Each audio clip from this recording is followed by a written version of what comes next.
Good morning, good evening, good afternoon, ladies and gentlemen, wherever you are in the world. My name is Zach Nicodemus, and you are listening to TrekRadio. And I surely hope you enjoyed the show there from Time Warp, the Captain's Table. So today we have, since 2005, it's been our honor at Trek Radio and in the past Hailing Frequency to deliver some of the world's first interviews, and in total the most interviews with developers and celebrities in the Star Trek franchise. In that time we've also had the honor of spending time with guests who have worked in Star Trek TV and film, and also books. So today we have the honor of reconnecting with Dr. I think it's Dr. Rick Sternbach. The last time we spoke with Mr. Sternbach was on the eve of Cryptic's launching of the Star Trek Online website. We were broadcasting a special live countdown show that went for a good 13, 14 hours, and hundreds of people tuned in through the night. And Mr. Sternbach joined us for several hours to answer community questions while we were awaiting the countdown, awaiting the launch of the website.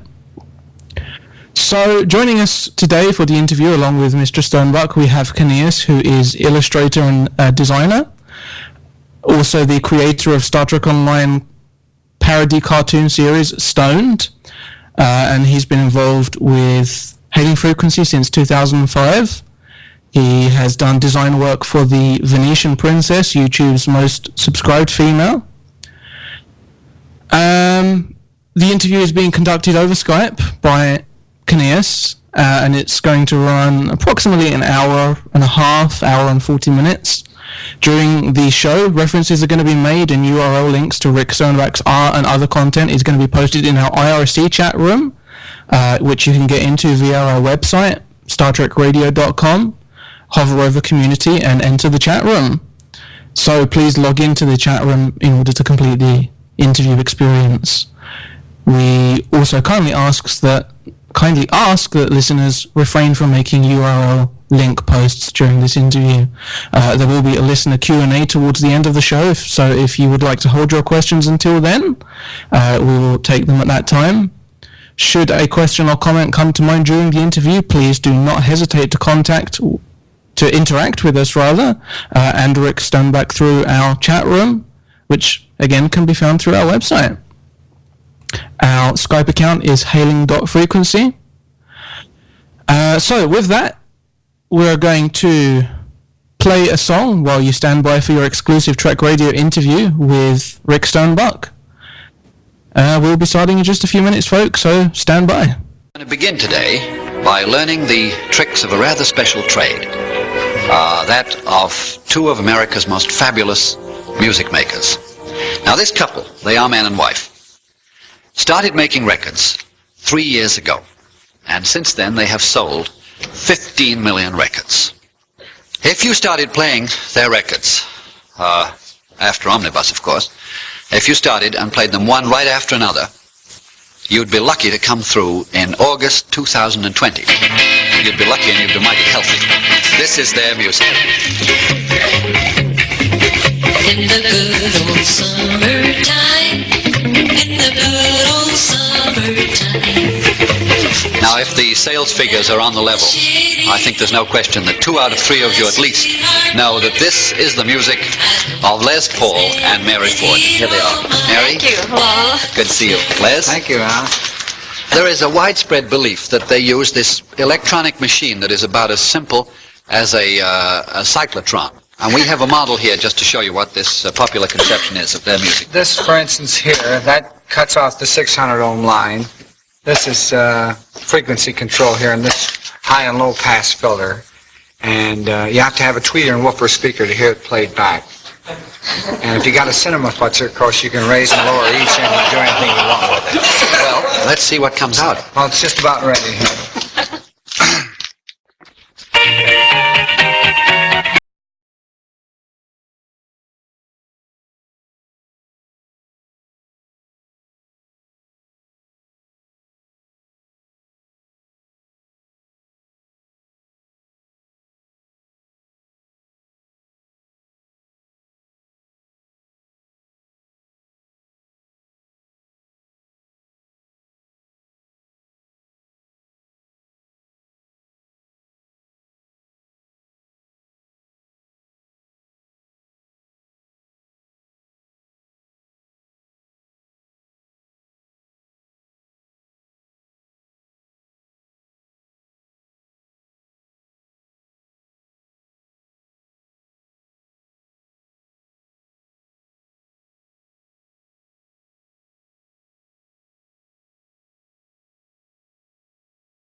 Hi, I'm Zach, owner of TrekRadio, and this year I'm thankful for my new friends, new opportunities, TrekRadio, and most of all, the thing that I'm most thankful for, my Captain Picard impression. The line must be drawn here! Tune in to our special Thanksgiving show starting on November 23rd and running through the holiday weekend, here on Trek Radio.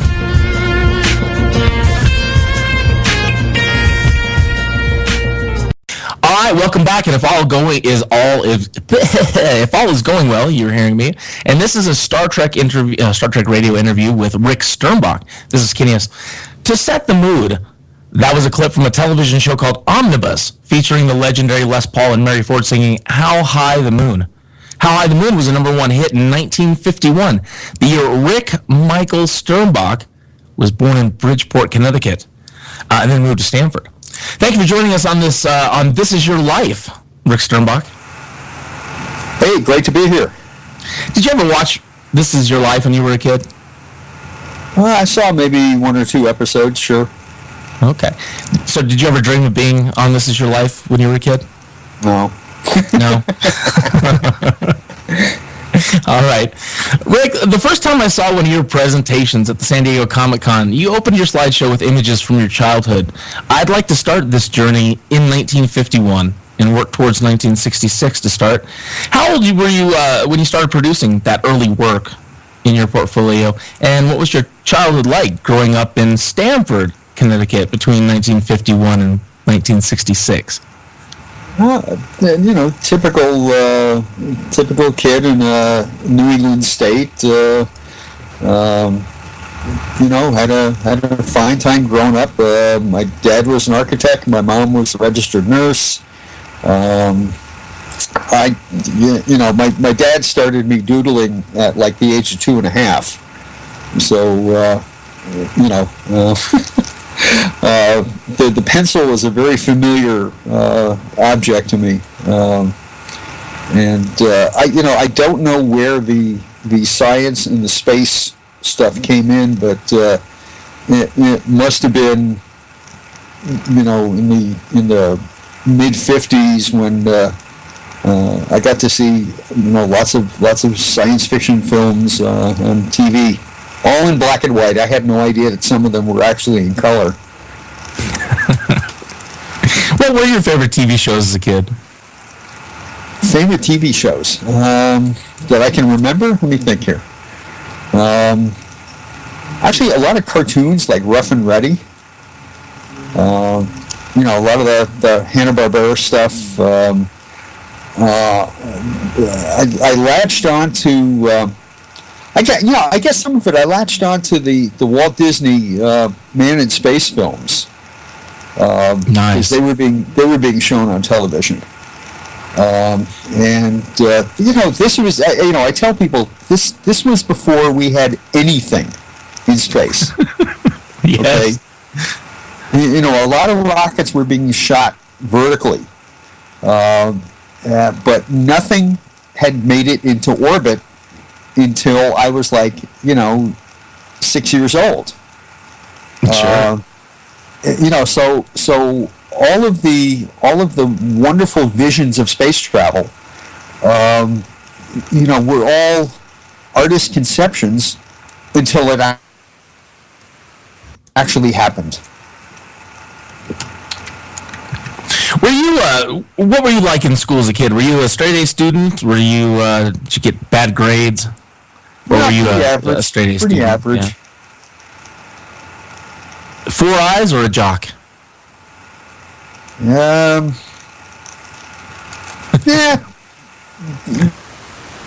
A nerd before there was such a term. Yeah.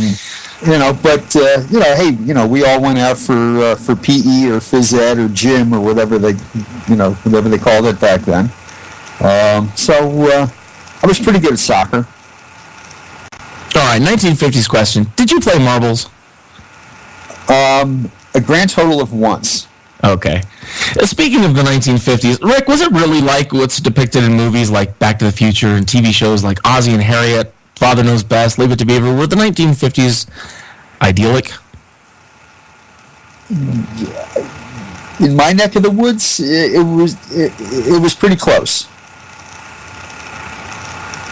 All right. You mentioned space a moment ago. So what was it like growing up during the Mercury and Gemini missions? Well, Mercury, we all knew it was coming. There were articles in magazines and in the newspapers, and, they talked about it on television. And I got to see Alan Shepard in my, I can't remember which grade I was in at the time, but they wheeled in a big black and white TV, and we saw Shepard go up. Gagarin had already gone up, and we got to see that sort of secondhand. But I saw Shepard go up on the Mercury Redstone right in my elementary school classroom, and that it was just astounding.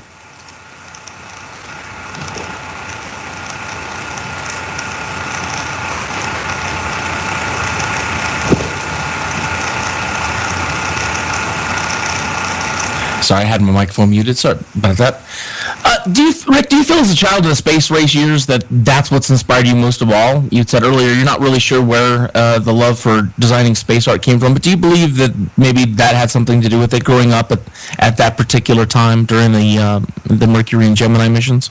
Oh, I'm sure it was. I'm also fond of telling people that it's a fairly schizophrenic thing, because half of what I was getting interested in was real space, and the other half was science fiction. There was a TV station out of New York that would broadcast science fiction films like twice each night on the weekdays, 4 or 5 times a day on the weekends. So, I grew up watching things like Forbidden Planet, 8 times a week, and that definitely made an impression. And Beast from 20,000 Fathoms, and Destination Moon, and you name it, and they were running them on television. Kind of like us growing up with Star Trek today. Folks, we'll be right back with more Rick Sternbach after these messages. But first, if you like what you've been hearing on our station, please consider a donation. We need your continued monthly support to keep this ship moving. Also, we need you. Would you like to be a DJ? Hop off that nacelle and click on the Become a DJ button on the website. And don't forget to tune in for our Thanksgiving special, Resurrection Revels, airing November 23rd and running through the holiday weekend. We'll be right back, folks. Hey everyone, it's Billy D, and I just want to invite you all out to listen to our Thanksgiving special November 23rd, running through the holiday weekend. What are you thankful for? Well, I'm thankful for pulled pork sandwiches. I'm thankful for scrambled eggs. I'm thankful for turkey. I'm thankful for turkey filled with stuffing. I'm thankful for spaghetti with meatballs, Italian sausage. I'm thankful for pretty much anything that has to do with food.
You're listening to Star Trek Radio, because it's more relaxing than Romulan ale, but it won't get you thrown in jail.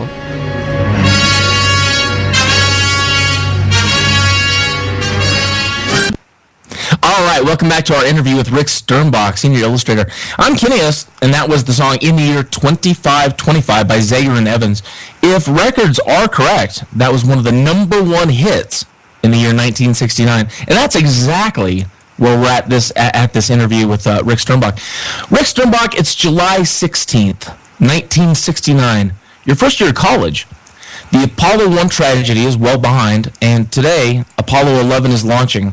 How do you feel about the mission and life in general in the hours leading up to the launch? Well, it was very exciting. I mean, you know, I watched all of the preceding Apollo missions, you know, from the comfort of my own home. And with Apollo 11, I was actually at the Cape, so I got to see it off with my own eyeballs. Speaking of television, what was your favorite television network during the space race, and do you recall what reporter on television who covered NASA that you enjoyed the most? Actually, it was a toss-up between CBS and NBC. You know, I mean, Walter Cronkite, you know, terrific, had a terrific grasp of what was going on with the program. NBC had some great toys. They had model trains that were set up like the spacecraft, and they also had a great selection of experts, you know, who told us all about, you know, what was going on with the missions. And even, you know, even if the coverage dropped off in later years with the end of the Apollo program, you know, it was good that they were able to give us everything for the, you know, for the first missions. All right. One moment, they're checking my levels here. We'll edit that out. So were you at college at the time of the launch on the 16th? It was from the 16th to the 20th. Were you on break or were you at college? Oh no, I was on break. Didn't start at the University of Connecticut until September. So you know, I had a couple of months there to you know, run off to Florida and see the actual flight. You went down. Oh, so you were there for the actual Apollo flight. Oh yeah. Wow, Doc, that's crazy. That's awesome. I mean, how could I miss history? How could I miss it? You know, this was the first manned landing on the moon. You know, I wasn't gonna miss that. You know, came home after the launch, watched the landing on television with the family, and you know, it was quite a heady time.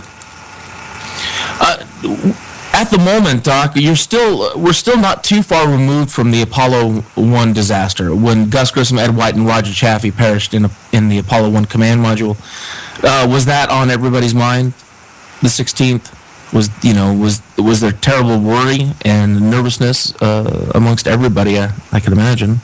Well, everybody I knew was you know, very, very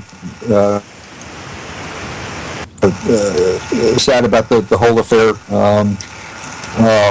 You know, I heard the reports on TV and radio.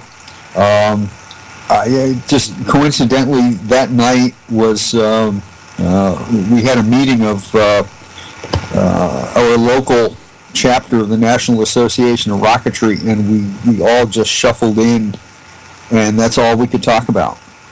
You know, it was 1967. I was like, you know, 16, and you know, it was a very down time. And you know, eventually that all came back up with the redesign of the command module. The program pushed ahead. How could they not? You know, and we finally saw it through. When it launched, how far were you away? Were you 2 miles or more? Well, for Apollo 11, I was at one of the bridges over, I think, the Banana River, and according to the map, we were maybe 7 miles south of the launch pad. Were you still able to feel that in your chest? Oh no. It was way too far off. The following year, I went back for Apollo 13, and this time I was at the launch at the press site, which was only about 3 miles away. And Apollo 13 was the troubled mission where there was some malfunctions on the ship, and they didn't get to complete their mission and had to come on home, and luckily they all did. Yep. That was Lovell and his crew. Yep. And from the press site, you could definitely, you could definitely hear it. You could definitely feel it. I was watching through a pair of binoculars, and I suddenly looked down, and my pant legs were flapping from the shockwave. And so you were. Go ahead. I'm sorry. I was just astounded. I almost forgot to look back up at the rocket. So you said you were already into rocketry and a member of a rocketry club? Oh yeah. Starting around 1965. The NAR is the National Association of Rocketry. They're still around today. And I learned how to build model rockets with thousands of other kids at the time. Okay, so we're going to move ahead 4 days. Now we're at we're back a little bit depending on how you're moving in time. But we're at July 20th, 1969. The Eagle's on approach. Neil Armstrong is running out of fuel and looking for a place to set down. What are you doing and thinking at that moment? The way the radio chatter was going back and forth, I suspect that very few people, understood what the fuel situation was. We were just listening. We were just, watching the TV with millions of other people, billions of other people. And they landed. And yes, we heard 60 seconds. We heard, 30 seconds. Didn't connect that to any potential problem. And then we found out later that, maybe they had 30 seconds worth of fuel left. It's amazing what comes out afterwards. And thus we set history and put 2 men on the moon. Neil Armstrong and Buzz Aldrin, and Michael Chaffee was up in the command module. Mike Collins. Mike Collins, forgive me, Rick. Yeah. Okay, so we're going to take another break. Stand by, folks. We'll be right back after these messages. All right, welcome back. This is Kineos. That was Dancing in the Moonlight by King Harvest. That made it to number 36 in the top 100 in 1973. The same year, our guest, Rick Sternbach, left University of Connecticut, associated with Wikipedia. Rick, in October that same year, your first cover illustration was published by Analog Magazine. The title of the edition was A Program for Spaceflight. What was that like for you when you were... what was that like, and what were you depicting on the cover illustration? Is that a ram scoop design with coils and thrusters? No. The Starship on the analog cover was based on a design by Dr. Robert Ansman. The big spherical fuel tank was full of deuterium. Deuterium has been with me since like 1973. It sure has, huh? And we used it. We used it all throughout Star Trek because it's supposed to be a great fuel for fusion motors. But that particular analog cover was for an article by my rocketry mentor, G. Harry Stein. Harry taught, thousands and thousands of kids, personally and through his books, how to build model rockets. Okay, and there's there's this crazy thrill of getting a rocket up in the air and having it come down safely. And we learned all the science about it, drag coefficients and thrust to weight ratios and all that sort of stuff. And Harry was writing science fiction under the pseudonym Lee Corey. Articles on rocketry. The guy was an engineer out at White Sands, and he convinced Ben Bova at Analog to, let me do a cover for this article. And this is very shortly after meeting with Bob Ensman and getting some background on the fusion starship that he proposed. And it turns out that there are a number of different, there are many different ways to possibly get to another star. In Star Trek we call it, standard fusion. We don't even have fusion yet.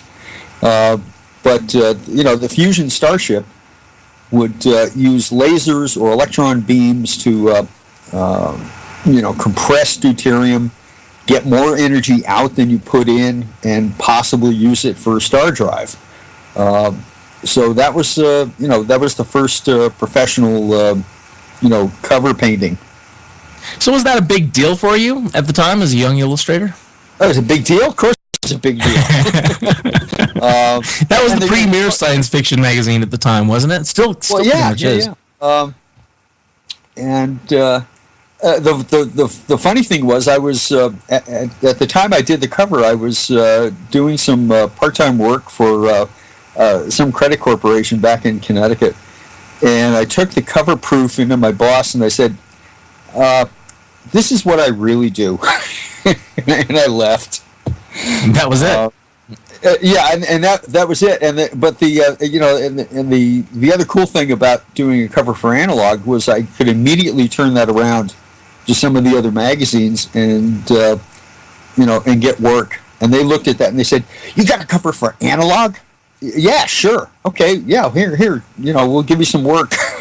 So it started opening doors right away. Oh, of course. Were you confident in your career as an illustrator right at the start, or did you struggle to be recognized prior to that? It wasn't that much of a struggle. I was painting like crazy. I was drawing and painting like a fiend. In going to some of the early SF cons, early for me, 73, 74, 75, thereabouts, got to meet a lot of writers, a lot of other artists in the field, and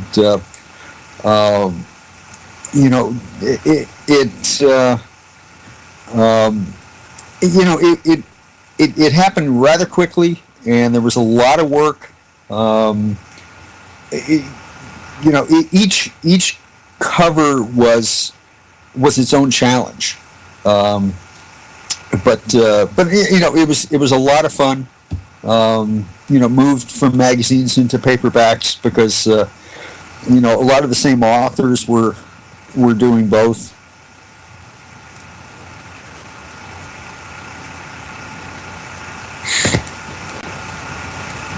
All right, moving forward a few years, Rick, it's now 1976, and you're helping form the Association of Science Fiction and Fantasy Artists, ASFA.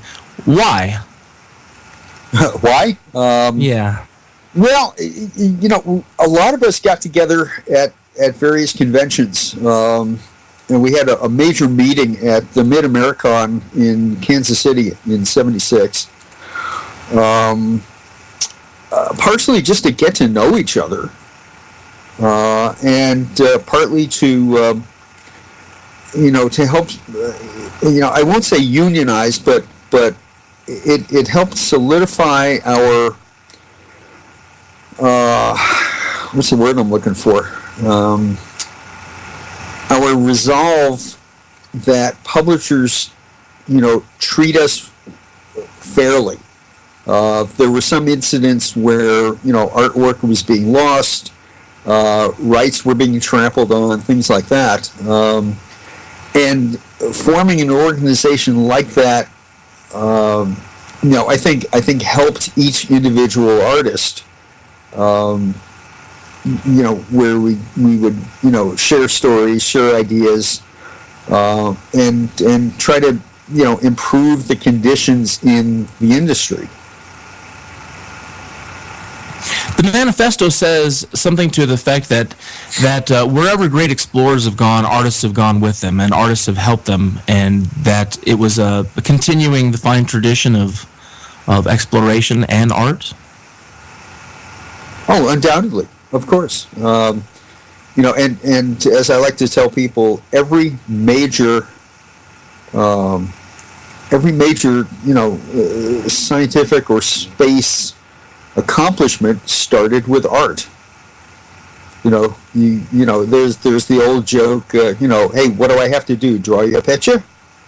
And it's true. You have to, you have to visualize things, and not only from a technical standpoint, but to get people's imaginations fired up, to explain things, to convince the powers that be to give you funds, so it all starts with artwork, and in the science fiction and fantasy publishing area, it's the artists and illustrators pretty much have always been there with the writers.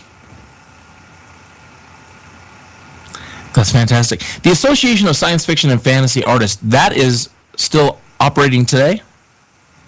As far as I know, I have not been in contact with them for some time, but the ASFA is still around as far as I know. That's fantastic. Okay, Rick, moving forward another year, we're in 1977. You've got an itch to go to California.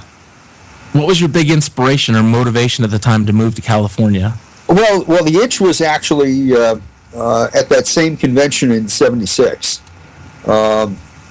There was an exhibit of artwork and costumes and props from a little film called Star Wars. Ralph McQuarrie's artwork was on the walls. Costumes like Darth Vader's costume and Chewbacca. Mark Hamill was there bouncing around in a Star Wars T-shirt.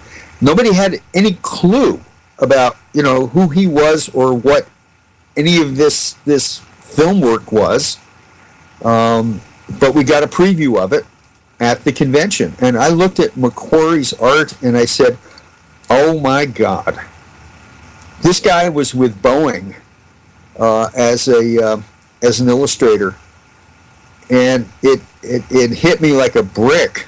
If he can do this, wow.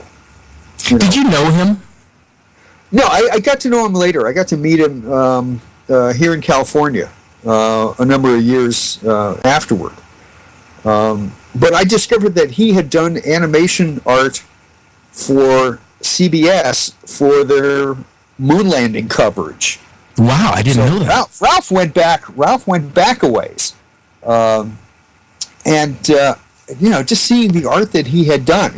He had made the transition from technical, aircraft and spacecraft art, to science fiction, and I was just floored. I was astounded, and I started looking into coming out to California from the East Coast. Another legendary designer of that time as well, making the transition, and I don't know that he worked in aerospace, but it sure seems like he did. Sid Mead. Oh, Sid, yeah, he was in the automotive area for a very long time, and I saw some of Sid's designs produced as plastic model kits when I was a kid. Wow. Okay, and and then I got to meet up with him at a couple of conventions, and he came up to visit us at Next Generation. So I got to talk to him. Got to talk to him there. But I mean, Sid definitely was an artist of choice for a number of filmmakers. It's there's been some talk in the community for a lot of years that he's one of the designers that we never got to see actually touch the Star Trek property, and that would have been interesting to see Sid Mead design show up in some of Star Trek. All right, Rick, we're moving forward one more year. You're now in California.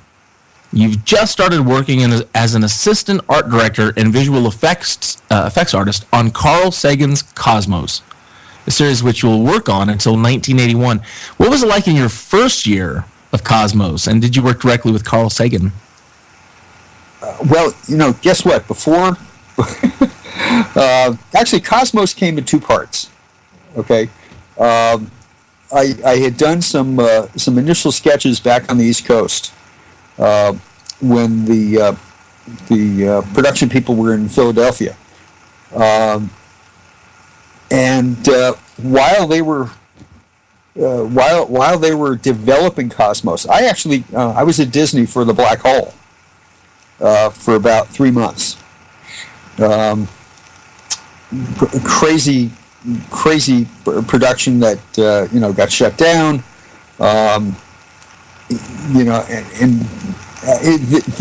From 77 to 78 to 79. Was a sequence of bouncing around from one project to another, but when it became apparent that Cosmos was going to move from the East Coast to California, out to KCET here in LA, I was already out here. So I had stayed in touch with them. After Black Hole shut down, I was seriously considering going back to Connecticut. Did a couple of covers by remote control, shipping them back east. And then Cosmos finally started up. I'm trying to think here. Before we got into the bulk of the work on Cosmos, there was another little motion picture production, and I'm sure you know what that is. I sure do, and we'll be moving to 1978 in just a moment. Well, was it difficult working your first year on Cosmos, and did you work with Carl Sagan? Oh yeah, we worked directly with Carl when he was in town, and Carl was off, running around the world filming, and a number of us here in LA were,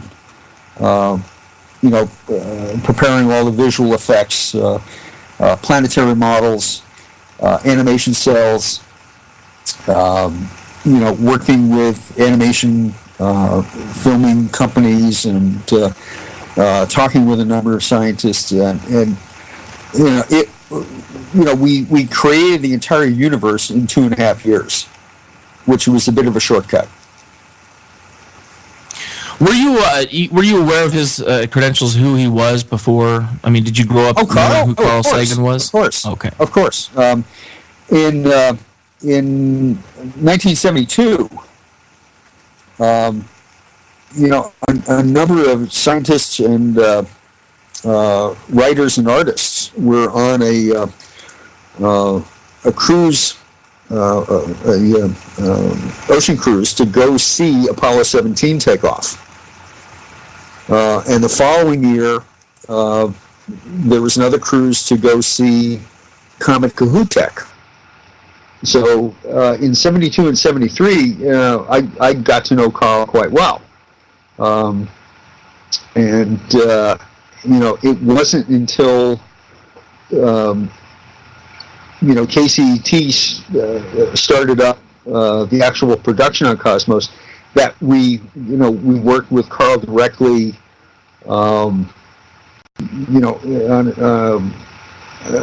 much more frequently.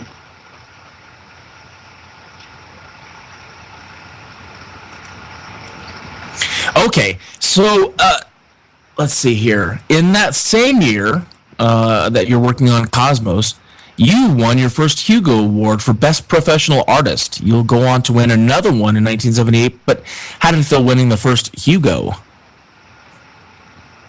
That was a bit terrifying, but it was a great honor. I believe I had been nominated the year before, and I think Kelly Frias won that year. Won it in 77, won it again in 78. I decided, along with Phil Folio, who has done artwork, about as long as I have and is much more prolific. We both came to the conclusion that we should take ourselves out of the running in the following years. So I decided after 2 Hugos, yes, that was wonderful. Give some other guys a chance.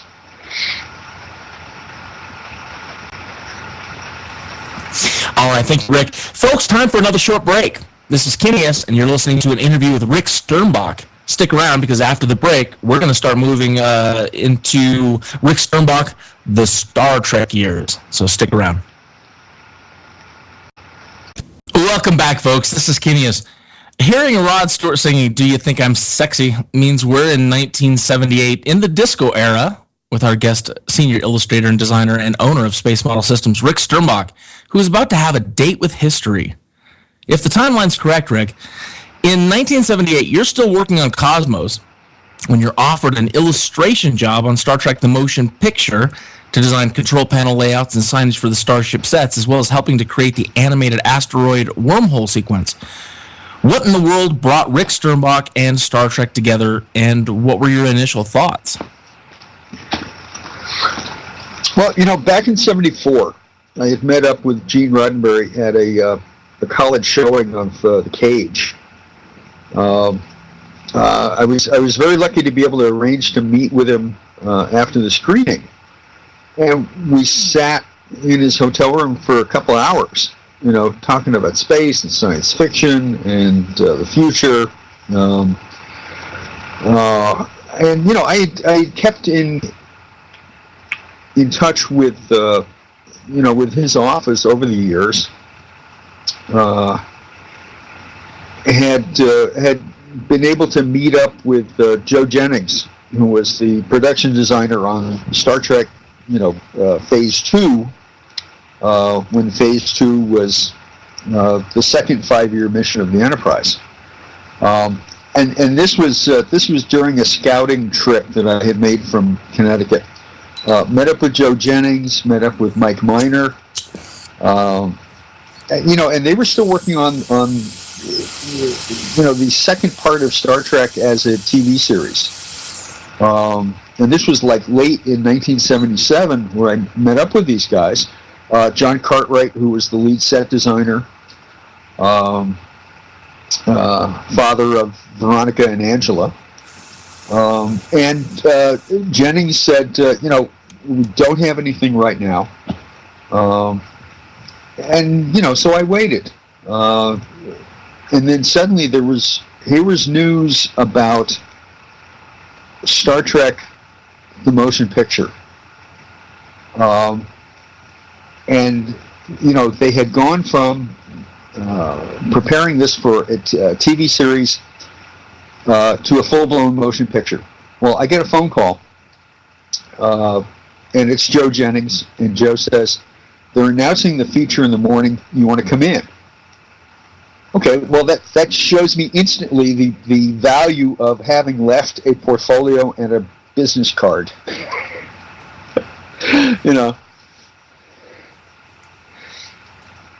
I'll be darned. Rick, a TV show coming back after being canceled was unheard of in those days. How did you feel about Star Trek as a property? And when you showed up for work on your first day, did you feel it would be a success as a movie? Well, I'd always thought that Star Trek had such a huge potential. It was a potentially fabulous, rich universe that bringing it back was such a natural idea.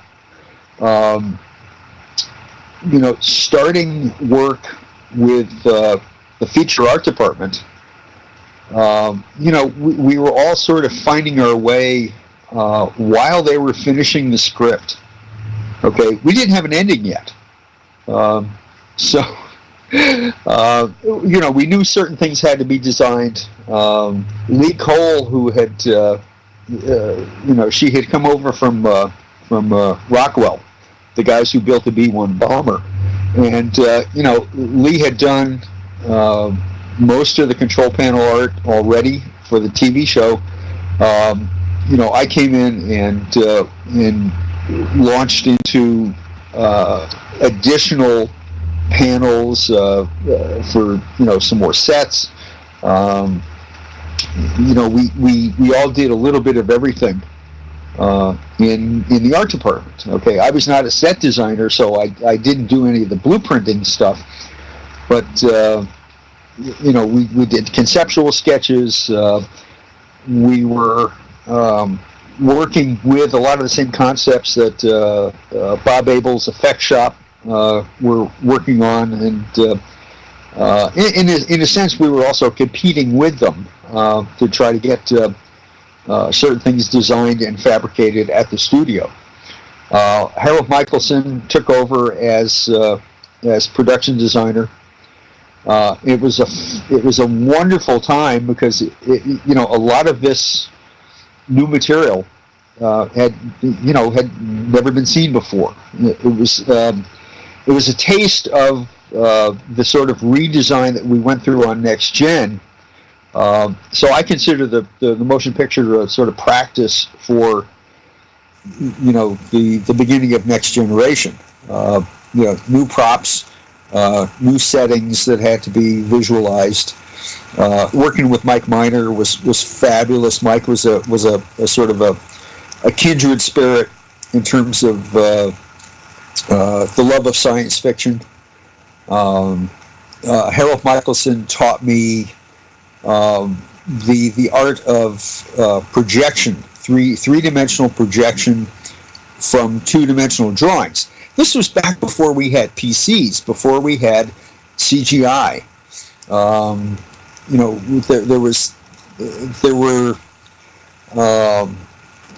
There were things being done in the CG arena, but they had not yet made it into film.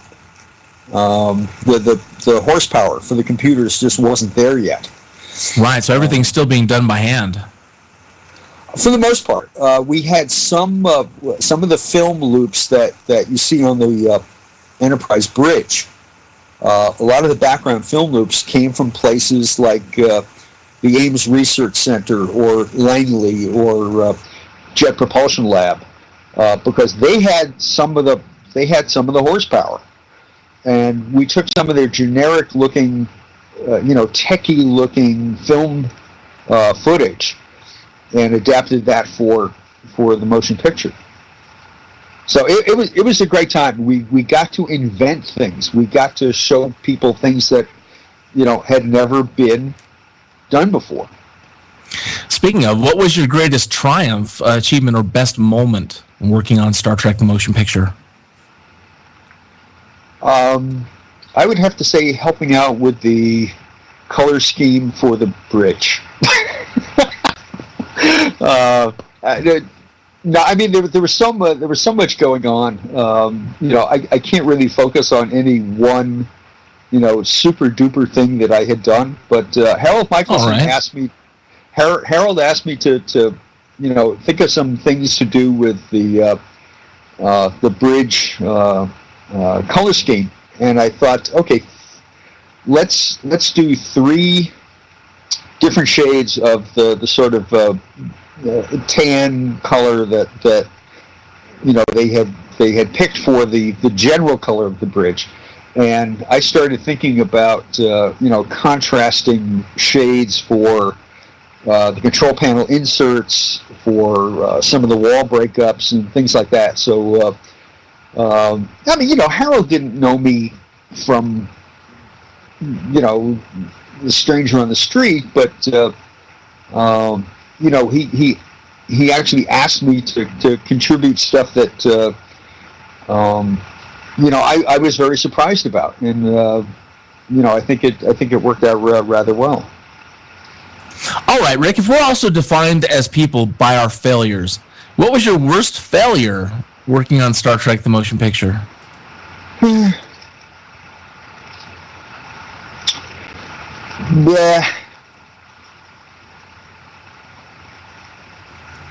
Maybe there weren't any. Well, I don't know. I mean, right. there were a couple of illustrations that maybe I wasn't that proud of, but we were working so quickly, and things were going into fabrication and production. And I can't really point to anything that I said, oh well, this is terrible. Sorry. No, that's quite all right. All right, thank you. Time for another break, folks. Stick around. If you thought Rick Sternbach working on Star Trek the Motion Picture in 1987 was something, just wait till we dilate into the 1980s and enter the Rick Sternbach, the Star Trek The Next Generation years. This is Kineas, and you're listening to a Trek Radio special presentation. We have just arrived in the year 1980, and coming up in a big way that year was our special guest, Rick Sternbach, who, by 1980, has already won a Hugo Award, launched the Association of Science Fiction and Fantasy Artists, has been working on the Carl Sagan Cosmos series since 1977, and in 1978 joined the pantheon of those connected to one of the world's most historic properties, Star Trek, when he worked on Star Trek The Motion Picture. Life is good in 1980, Rick Sternbach. How are you feeling at the time? Well, fairly decent, I guess.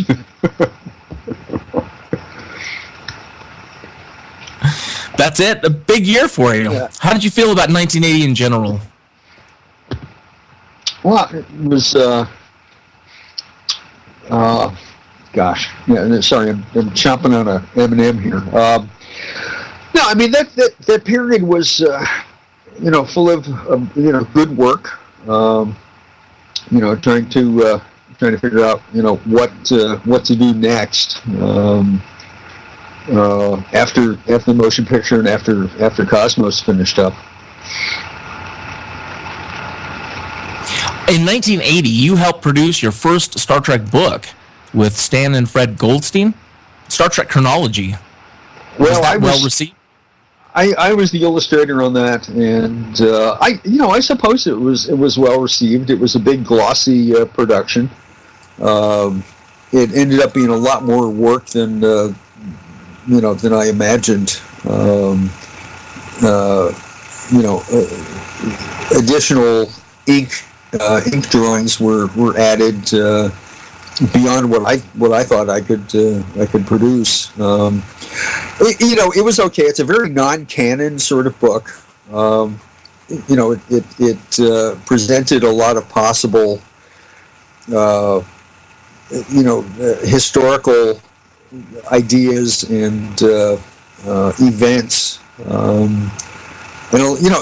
Some folks have even produced resin garage kits of some of the spaceships. So it was a fun project. I don't take it too seriously. People had a lot of fun with it, and for a long time it seemed it was considered should get one now. The prices have fallen. Most sellers don't even know what they have. So definitely check Amazon and eBay for Star Trek Chronology. All right, we are in 1981 now, and here comes another biggie. Rick Sternbach, in 1981, many of the folks who you have worked with on Carl Sagan's Cosmos have just been told you're nominated for an Emmy Award for Outstanding Individual Achievement and Creative Technical Craft for the episode The Shores of the Cosmic Ocean. What was the talk around the water cooler like that day? There wasn't a water cooler because we were all like home by that point. The production was already wrapped then. Yeah, pretty much. We had gotten 13 episodes in the can, as they say, and we heard bits of news about the Emmy nomination. We were up against some other science shows, and it was a rather amazing thing that we won, because the competition was quite good also. The entire Cosmos series is available on DVD at your local library. I've rewatched it recently, and always fascinated with it as a kid. Still fascinated with it. The graphics still hold up. It is still an amazing thing to behold. The Cosmos series, especially that episode. Did you go to the actual Emmy Awards? No. So they did one of those things where all the technical stuff is done in another award, or just made? Right. Yeah. I mean, there was a separate awards dinner at I think the Bonaventure Hotel out here. Yeah, we went to that awards show, and I actually got my statuette presented to me by Meredith Baxter. So that was kind of fun. Good. Because one of the questions that one of our party animal folks had sent in was, if you went to the Emmys, did you accept the award, and was the babe who handed you the award hot? So I would say, yeah, the young Meredith Baxter Burney, holy moly. Yeah. And we said, all those of us who worked on the show and actually got the statuettes, we thanked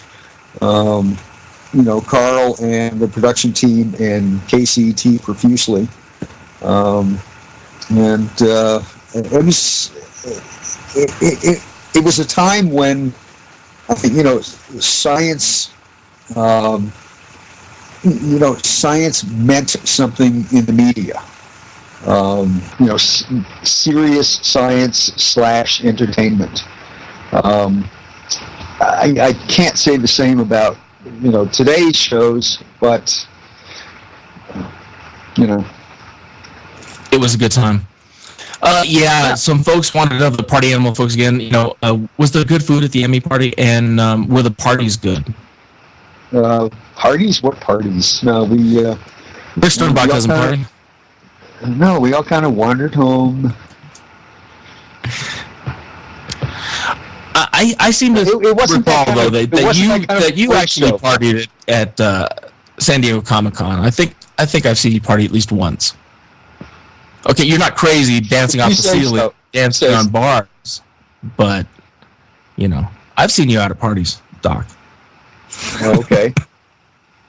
All right. Well, folks, we need to take another break. When we come back, we're going to talk about potentially one of your favorite 80s sci-fi cult classics that Rick Sternbach worked on, as well as The Next Generation, Years and Beyond. Thanks for listening to a special presentation. We'll be right back. I figured we were back. All right, so welcome back.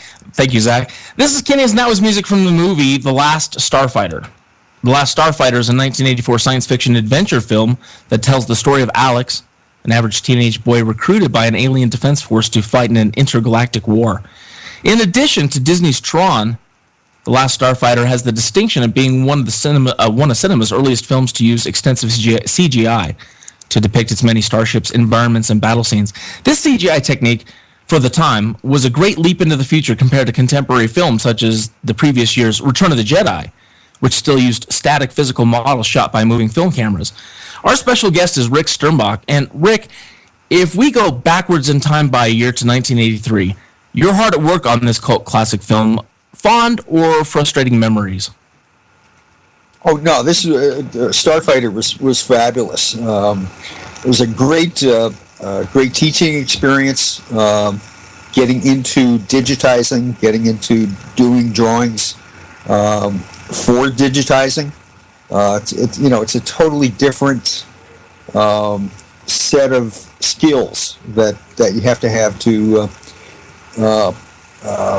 prepare a shape. At least back then, Okay, I mean they're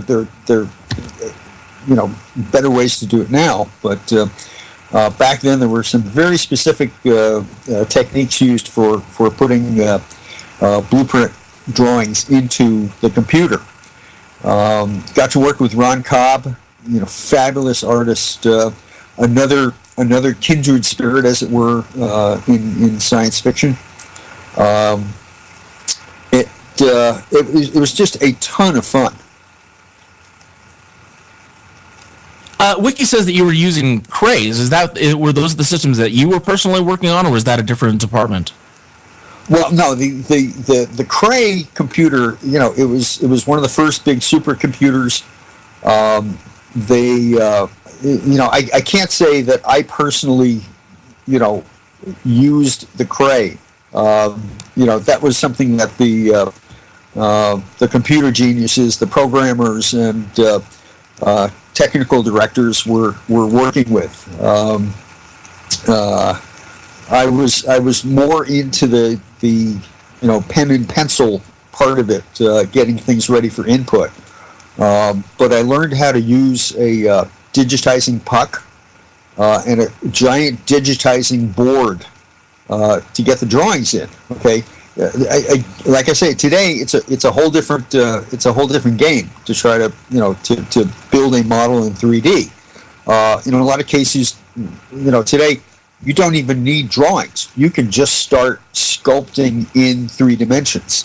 But back then, everything was assembled in polygons.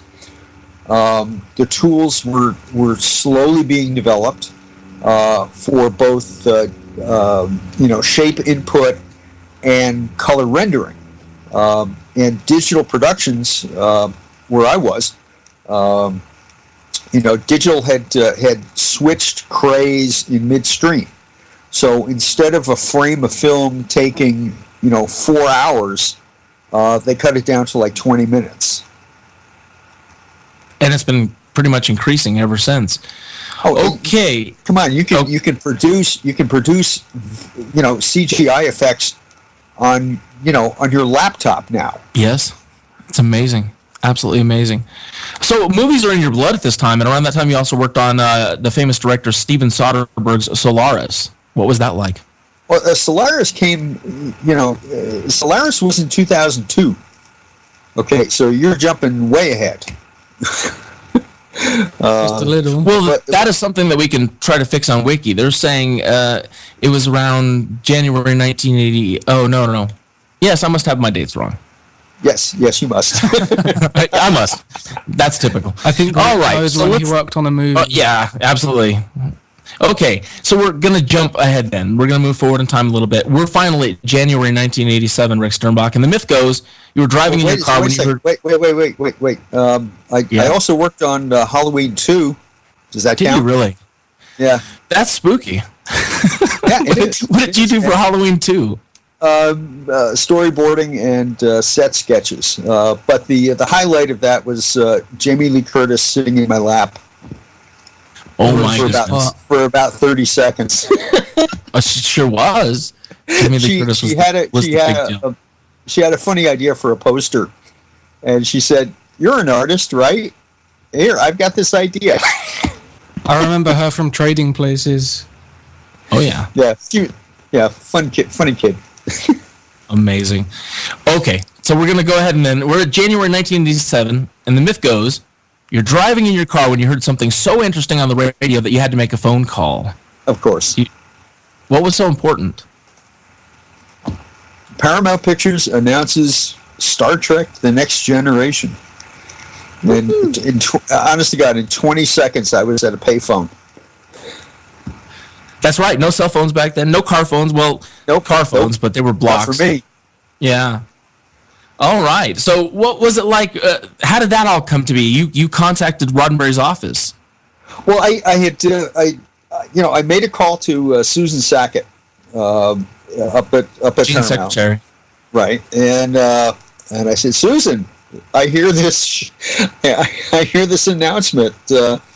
And she stopped me cold and she said, "Don't worry, Gene's going to want to see your stuff. Don't worry about it. We'll keep you in mind."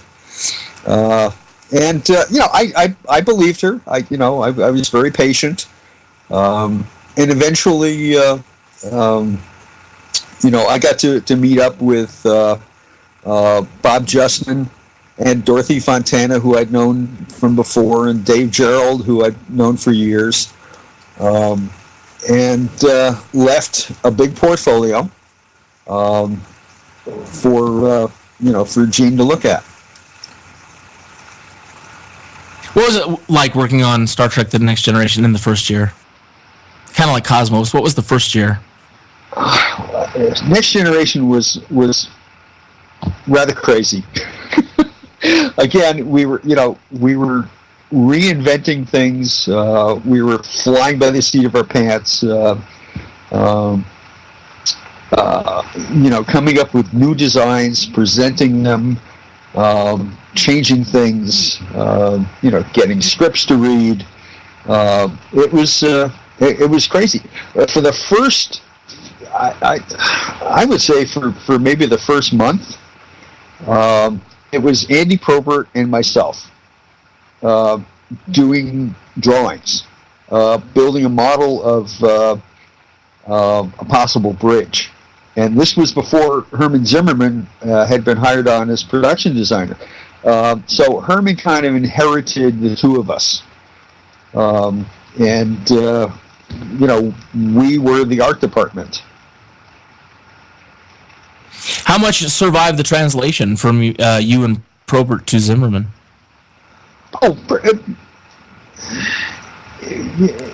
I'm not sure translation was is the right word. We had built some foam core study models and things.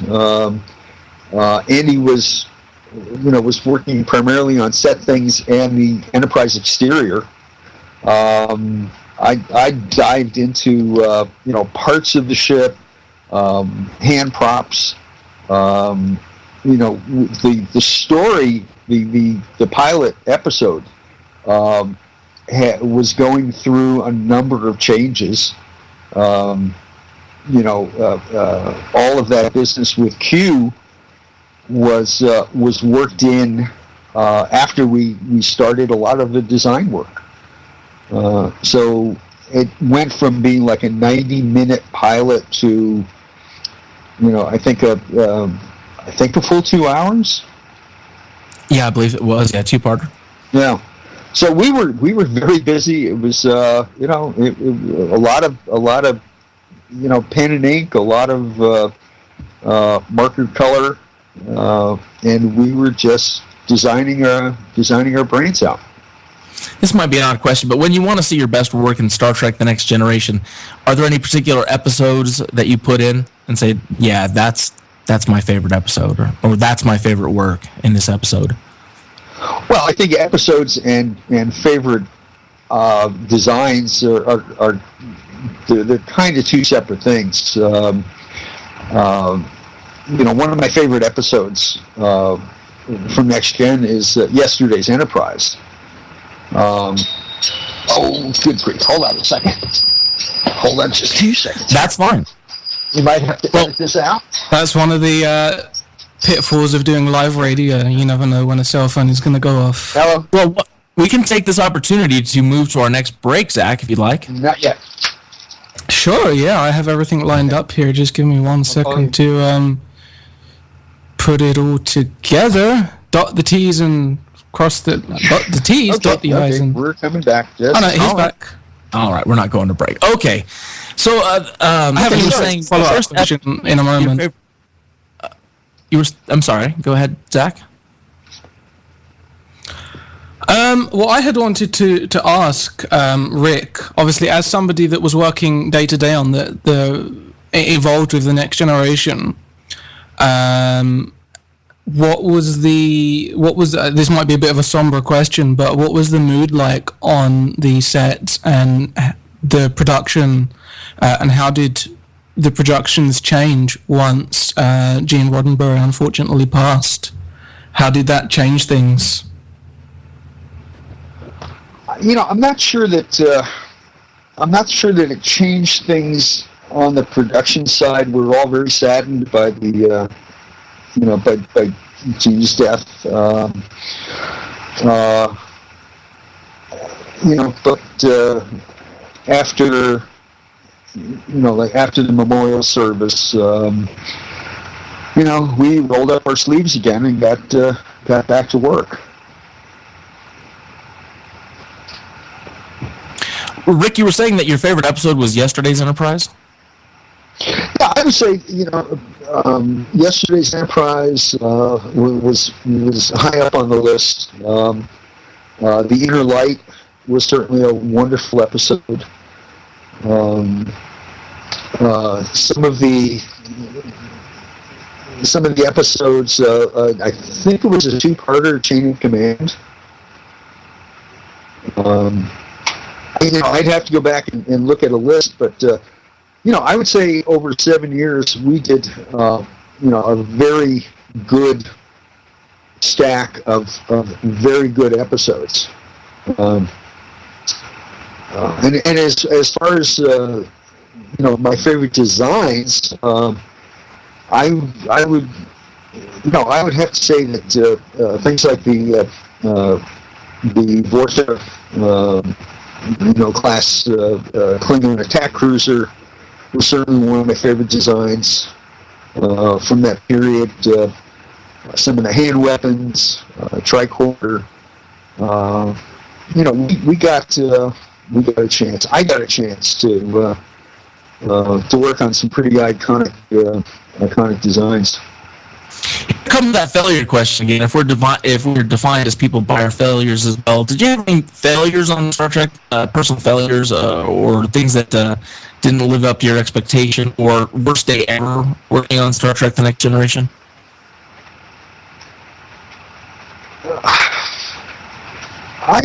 I'm not sure that I had any real flops in terms of design. I mean, if we had flopped, they certainly wouldn't be permitted to end up on screen. So, we strived to get all of our best work on the screen. Okay, if there were any flops, they would probably be chalked up to, let's say, drawings that were not approved, and that's about where I would put that.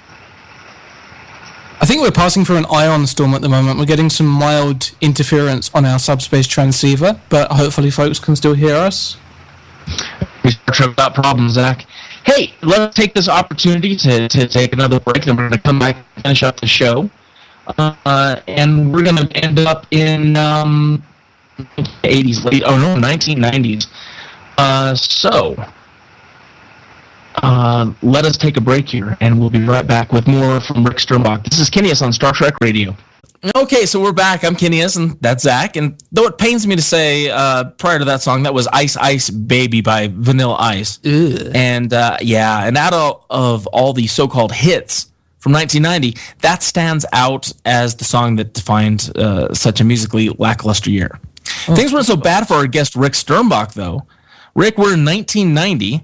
Let's move forward a bit into the Deep Space Nine, Voyager, and Nemesis years. What are the questions you're most asked by Trek fans about these Star Trek series and the film? Oh, good grief. I haven't a clue. People ask me mostly about the design work, things about, let's say, the Deep Space Nine station or Voyager the ship. How much were you just doing the same types of production that you did on The Next Generation in those series? Oh yeah, it was pretty much the same kind of work. A lot of drawing work. By this time, we had gotten into some CGI. What Mike Okuda was doing with control panel graphics and labels and such, were all being done on the computer. Voyager benefited a little bit from CG, although the curvy shape forced me to make it a little bit more blocky, just to see some different angles. Deep Space Nine, the station, actually benefited from some easily buildable shapes on the computer. We are closing in towards the end of this interview, and I've definitely not anticipated how long some of the questions we're going to take. And I would love to have you back on sometime to talk a lot more in detail about Deep Space Nine, Voyager, and the Nemesis years. But before we let you get away, I definitely want to take the last few minutes to talk about what have you been doing since? It hasn't been that long, Rick, since your run with Paramount ended. Our journey has now brought us to the present years. What have you been doing since Star Trek? Well, I've been running an outfit called Space Model Systems. It's mostly real space, physical models, some space artwork for clients like the Planetary Society, and aftermarket graphics for the space model field. That's more of a hobbyist kind of thing, but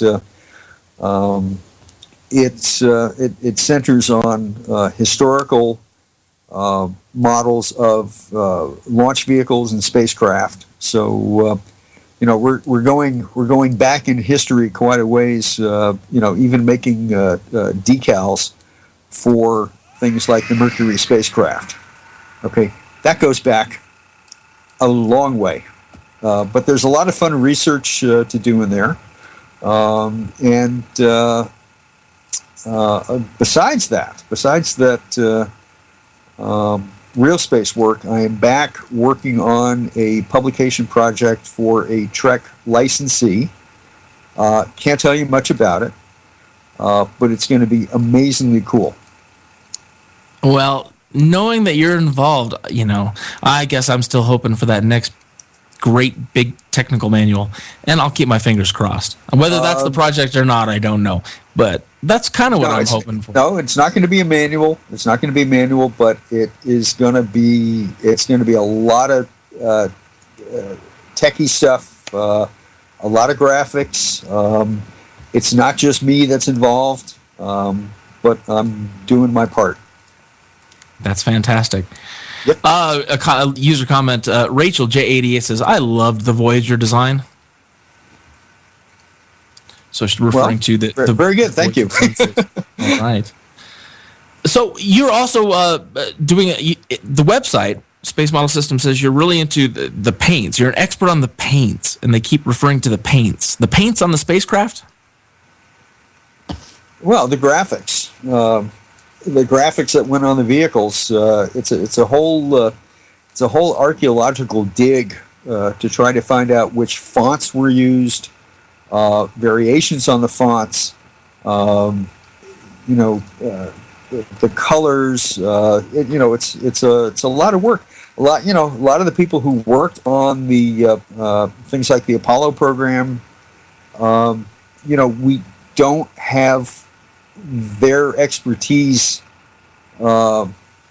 instantly available. So a lot of it is studying photographs and trying to come up with accurate markings for the hobbyist. I can definitely see how that would be literally quite like an archaeological dig. Oh yeah. Your company is also producing 3D globes, planets. Right. Well, the globes right now are they're spheres with two-dimensional graphics applied. The three-dimensional terrain models are another story. Those are either hand sculpted or and this is something that I've been excited about since the first one we did, doing three-dimensional models produced by rapid prototyping, produced in the computer, and fabricated with three-dimensional printing. And it's astounding what the detail that they can get, with almost no human intervention. So we've gone from 1941 to today. 51. I'm not that old. So, oh my gosh, sorry, Rick. 1951 to today. Pretty amazing leap forward where we are today. Computers, technology, being able to have this interview over the internet. We live in wonderful, wonderful times. Yep. What are you excited about with space today? Well, I really can't say that I'm excited about a whole lot, until NASA gets their act together. I'm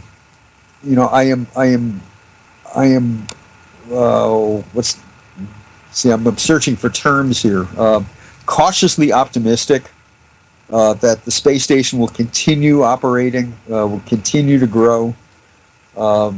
Maybe some of the commercial spaceflight partners will get their launch vehicles together. I'm kind of sad to see NASA not taking the lead in developing manned vehicles. But I guess that's what's happening now. But I am hopeful that additional targets will be visited out there. I'm hoping we get out there in a big way. Rick, I know that there's a lot of young designers and illustrators listening. I interact with them all the time. Any words of advice for young illustrators? Learn the basics first. Learn to draw. Learn color, shading, composition. Learn some art history. And then do your magic. All right, folks. Rick, thank you so much for joining us and letting us take you on a journey through your life and career. Now that we've brought everyone up to speed, as I said before, I'd surely like to bring you back on sometime in the future to engage in some heated discussion and possibly even some conspiracy theory talk on UFOs and Treknology and how much of it might become real someday. Okay. Folks, thank you for tuning in to this special interview with the historic Rick Sternbach. Today's interview is brought to you by Kineas.com, ZDM Computers, Hailing Frequency, the internet's first podcast dedicated to Star Trek gaming, and of course, Trek Radio. This station is all supported by the generous contributions of listeners like you, so please contribute and support the station by clicking the donate button on the main page. On behalf of Zach and the entire radio crew, live long and prosper. Absolutely, and thanks for listening, everyone, and thanks for being with us today, Rick. Yeah, thanks a lot for having me.